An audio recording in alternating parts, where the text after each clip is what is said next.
diakui itu didapatkan di salah satu universitas di Jepang gitu ya. Jadi kami ini tertipu oleh seorang penipu.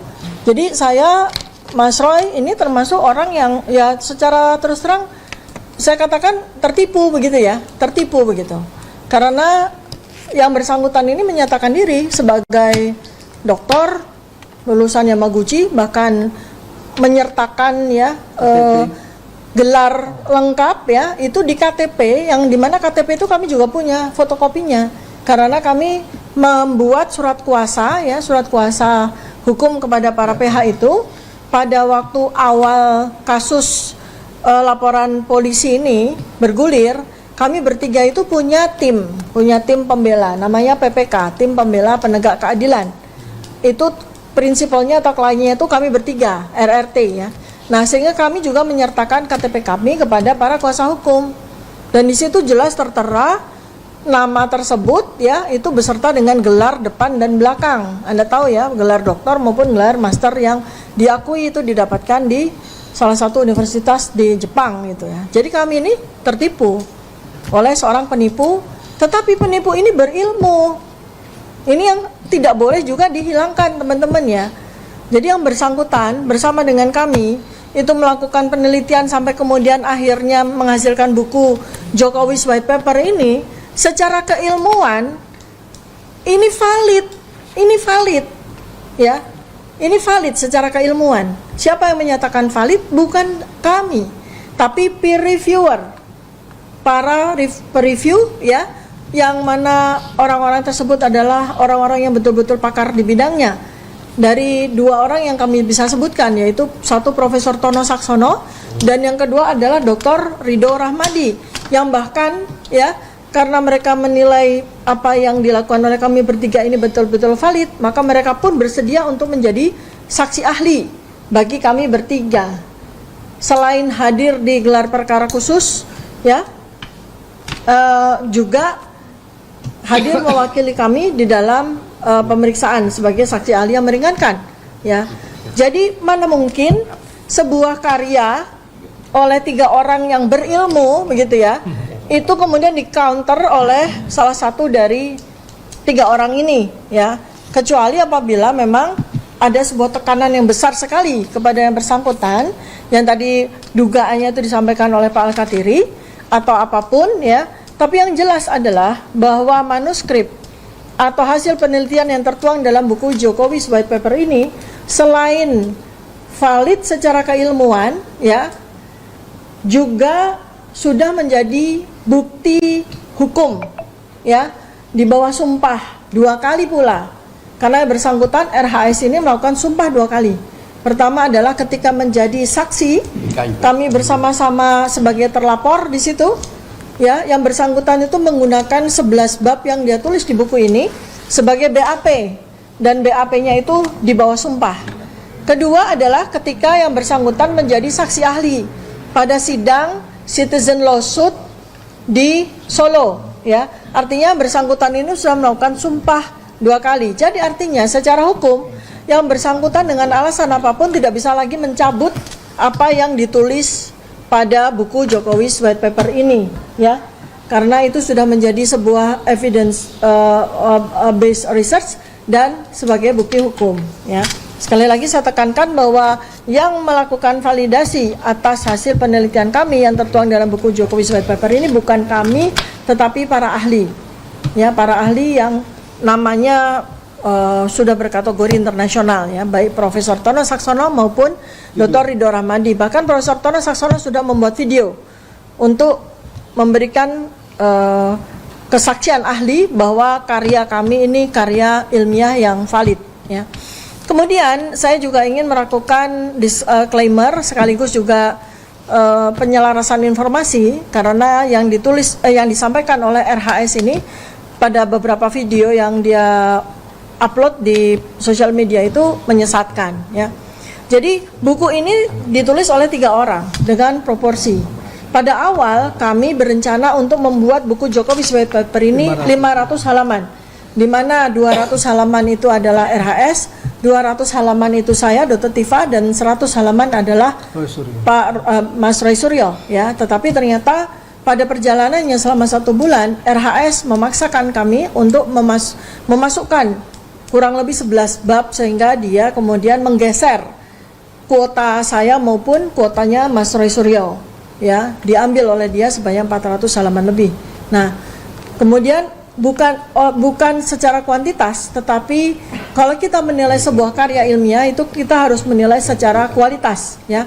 Dari 21 bab yang ada pada buku ini, Mas Roy Suryo itu menulis 6 bab atau 30% dari keseluruhan buku. Jadi kontribusi dari Mas Roy Suryo itu sangat kontributif, ya, signifikan.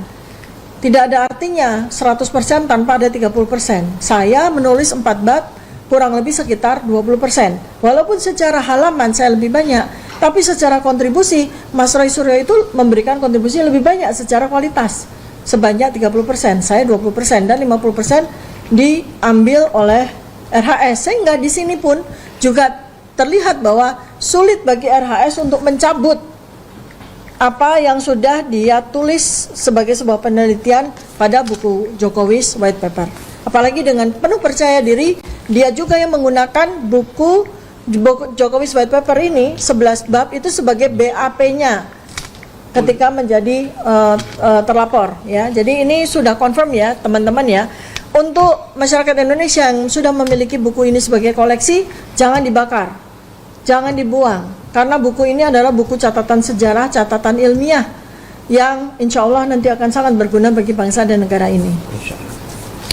Kemudian isu yang ketiga yang perlu kita klarifikasi adalah, perlu saya tambahkan. Oh ya, silakan. Atau mungkin selain Bang Ramdan ada, ya Bang, ya silakan Bang Ramdan. Jadi sebenarnya kalau teman-teman menyimak hermeneutika, bahwa tugas pengarang itu sudah selesai ketika buku itu jadi. Jadi kembali lagi yang berperan itu adalah pembaca. Nah, ketika pembaca ini melihat ini semua, termasuk RHS tadi menjadi pembaca, dia boleh bersikap, oh saya kemudian kemarin yang saya tulis itu tidak tepat. Tetapi juga pembaca yang lain bisa mengargumen, punya argumen yang berbeda. Untuk itu kita meminta teman-teman baik netizen ataupun yang lainnya, silakan baca daripada dibakar, tetapi kemudian memberikan catatan apakah yang ditulis oleh RHS itu atau kemudian dengan Dr. Tifa dan Roy Suryo itu kemudian benar atau kemudian valid atau kemudian reliable. Dalam metode penelitian pasti valid dan reliable menjadi penting. Tetapi ada catatan, Dok, bahwa dalam researcher, seorang peneliti itu kita harus lihat ada yang namanya di mana-mana, saya nggak menyebutnya oknum, tapi ada yang namanya bad researcher maupun good researcher, atau kemudian yang tengahnya itu komsi-komsa. Seorang good researcher itu pasti mengedepankan yang namanya truth seeker, mencari kebenaran, mencari fakta, dan kemudian mengkonstruksikan sebuah kebenaran. Tetapi di sana muncul yang namanya tanggung jawab sosial dan moral untuk menyatakan ini benar menurut saya sebagai peneliti. Dan terakhir, non partisan. Ketika misalkan menjadi akhirnya tujuannya bukan truth seeker tetapi pada pragmatisme, misalkan tadi uang atau bentuk apapun, ya kembali lagi itu tidak punya yang namanya atribut sebagai good researcher, tetapi menjadi bad researcher. Nah, tapi pada poin akhirnya adalah kembalikan pada netizen, periksa kembali yang disampaikan ini adalah sudah selesai tugasnya Pak RHS, kemudian Dr. Tifa maupun satu lagi adalah Pak Roy Suryo. Sehingga kembalikan pada pembaca, pembacalah yang menjadi raja untuk menilai betul atau tidak, valid atau tidak, reliable atau tidak terkait dengan buku ini. Ya, baik. Ya, mau ditambahkan soal ini? Ya, silakan, Pak. Begini, RHS, RHS aja deh. Males. RHS ya, Bapak bicara aja. RHS itu sudah menyampaikan di mana-mana bahwa dia mau merevisi buku ini. Dia bilang 3 bulan dia sudah merevisi, ya kan? Padahal tanggal 18 Februari dia menjadi saksi ahli dengan menggunakan isi buku ini. Dia mengungkap buku ini. Isi buku ini dia pakai untuk menjadi saksi ahli. Dia mengajukan awal Maret. Di Solo. Berarti dari 18 Maret itu cuma 12 hari. bagaimana dia mengatakan bahwa dia menemukan fakta-fakta baru 3 bulan sebelumnya. Ya kan? Apalagi itu disampaikan di pengadilan dengan sumpah. Yang mana ini melanggar KUHP yang baru, pasal 373. Berarti dia menyampaikan sumpah palsu. Nah, ini berbahaya buat dia gitu loh. Ya. Bagaimana dia 11 hari sebelumnya itu dia nyampaikan dengan PD-nya, dia bilang sudah direvisi 3 bulan sebelumnya. Nah, ini ada kebohongan-kebohongan ini. Ya. Jadi ada banyak palsunya di situ. Ijazah palsu, surat kematian palsu, kemudian apa Peneliti palsu. Iya, jadi Gelar palsu, banyak jadi sumpah palsu. Ya. Jadi banyak palsunya di sini. Jadi memang jadi jauh, yang palsu-palsu jadi jauh sama kita, Pak. Iya, mungkin palsu dengan palsu. Palsu dengan palsu. Original dengan original mungkin begitu. Itu dia. Ya, baik. Nah, kemudian saya juga ingin menyampaikan ya bahwa sekali lagi saya Dr. Tifa itu tidak quit ya dari apa yang memang harus saya hadapi ini ya. Saya bertanggung jawab atas hak saya yang sudah saya gunakan untuk menyampaikan pandangan saya, dan hak saya sebagai hak sekaligus kewajiban saya, tanggung jawab saya sebagai peneliti untuk menyampaikan kebenaran. Saya tidak pernah quit ya, saya tidak pernah satu kali pun mundur atau keluar satu langkah pun ya terhadap bagaimana kita bersama-sama berjuang untuk menegakkan keadilan, kebenaran bagi negara ini ya. Jadi buktinya adalah bahwa dalam masa di mana saya dinyatakan saya saya bersembunyi atau saya merapat ke Solo atau saya hilang dan sebagainya, ada 2 karya yang saya tulis di sini. Bahkan ini adalah Jalan Samurai Indah, pemikiran saya Dr. Tifa, dan yang kedua adalah Otak Politik Jokowi yang oleh netizen dinyatakan ini sebagai buku Jokowi White Paper Jilid 2. Artinya di sini adalah bukti bahwa saya tidak mundur satu langkah pun. Bahkan saya terus menyampaikan kebenaran, istiqomah untuk memberikan informasi dan sekaligus berbagi ilmu kepada masyarakat melalui buku-buku ini ya. Dan kemudian berikutnya lagi adalah bahwa ada sebuah yang menurut kabar dan juga disampaikan oleh RHS sendiri bahwa dia punya kewajiban agar bisa memperoleh SP3. Salah satunya adalah menarik buku-bukunya dia. Artinya menarik buku-bukunya dia punya buku sendiri yang berjudul Gibran's Endgame ya, Gibran Endgame, maupun bagian dari buku Jokowi White Paper. Saya nyatakan di sini, dia tidak punya hak untuk melakukan penarikan apapun terhadap sebuah karya ilmiah yang sudah teruji oleh peer review. Jadi tadi seperti yang Bang Ramdan sampaikan, tugas kami sebagai peneliti berhenti ketika penelitian ini sudah menjadi buku ini ya, sehingga kami tidak punya hak lagi atas apa yang terus dalam buku ini. Dan kalau dia menganggap bahwa ada beberapa hal yang perlu direvisi, pasti itu bukan 11 bab. Mungkin ada yang perlu direvisi bab 1 atau bab 3 atau bab 5, tapi tidak 11 bab. Kalau dia menyatakan bahwa 11 bab ini salah semua, ya berarti dia orang yang sama sekali tidak punya kapabilitas. Sehingga ini juga menjawab spekulasi yang disampaikan oleh beberapa netizen bahwa RHS ini sengaja diberikan jalan untuk RJ untuk nantinya kalau seandainya persoalan laporan polisi Jokowi ini bergulir sampai kepada sidang, maka RHS ini akan menjadi saksi ahli melawan Mas Roy Suryo. Dia tidak punya kapabilitas. Saat ini pun dia sedang dilaporkan dalam peristiwa pemalsuan ijazah ya, gelar ya. Sama sekali orang ini tidak punya kredensial. Dan kalaupun waktu itu bersama-sama dengan kami melakukan penelitian dan menulis buku ini, pada saat ini beliau posisinya itu masih seorang yang berilmu, tetapi malangnya melakukan penipuan bahkan terhadap kami dan terhadap para pihak kami dengan KTP yang memuat gelar palsu tersebut ya. Nah, jadi sekali lagi ini juga untuk menyampaikan kepada masyarakat bahwa tidak bisa seorang RHS itu kemudian diberikan pengampunan dengan RJ lalu SP3 lalu kemudian dia dipasang sebagai ahli untuk mengcounter apa yang dia tulis sendiri. Itu sama sekali tidak masuk akal.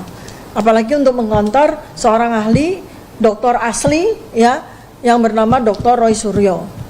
Ya, jadi itu yang perlu saya sampaikan di sini kepada para media sekalian termasuk masyarakat Indonesia. 50 miliar. Nah, terakhir ini ada isu yang baru bergulir juga ya. Itu tentang uang 50 miliar yang katanya sudah diserahkan kepada kami. Ini saya katakan di sini bahwa itu sama sekali tidak betul. Itu adalah fitnah. Fitnah yang sangat keji terhadap kami ya. Satu ya, kami tidak menerima sepeser pun uang dari siapapun ya. Kami sama sekali tidak punya bohir. Kami bekerja berjuang dengan jeripaya kami sendiri. Artinya juga siapapun juga yang akan menawarkan uang mau berapapun juga, salurkan kepada rakyat yang masih menderita. Salurkan itu sebagai sedekah, salurkan itu sebagai bantuan untuk biaya pendidikan anak-anak kita yang ada dalam keluarga miskin yang perlu dibantu. Tidak usah diberikan kepada kami sebagai bentuk apapun untuk membuat kami menjadi lemah dalam perjuangan ini. Baik, mungkin ada yang ingin disampaikan Pak Al-Katiri, Pak Burhan? Belakang teman-teman. Teman-teman yang lain, cukup ya? Bang Denny? Cukup ya? Baik, demikian yang kami sampaikan kepada media semuanya, juga kepada masyarakat. Mungkin apabila ada pertanyaan, silakan. Subscribe, share, like, and comment. Subscribe, share, like, and comment. Subscribe, share, like, and comment. Subscribe, share, like, and comment. Subscribe, share, like, and comment.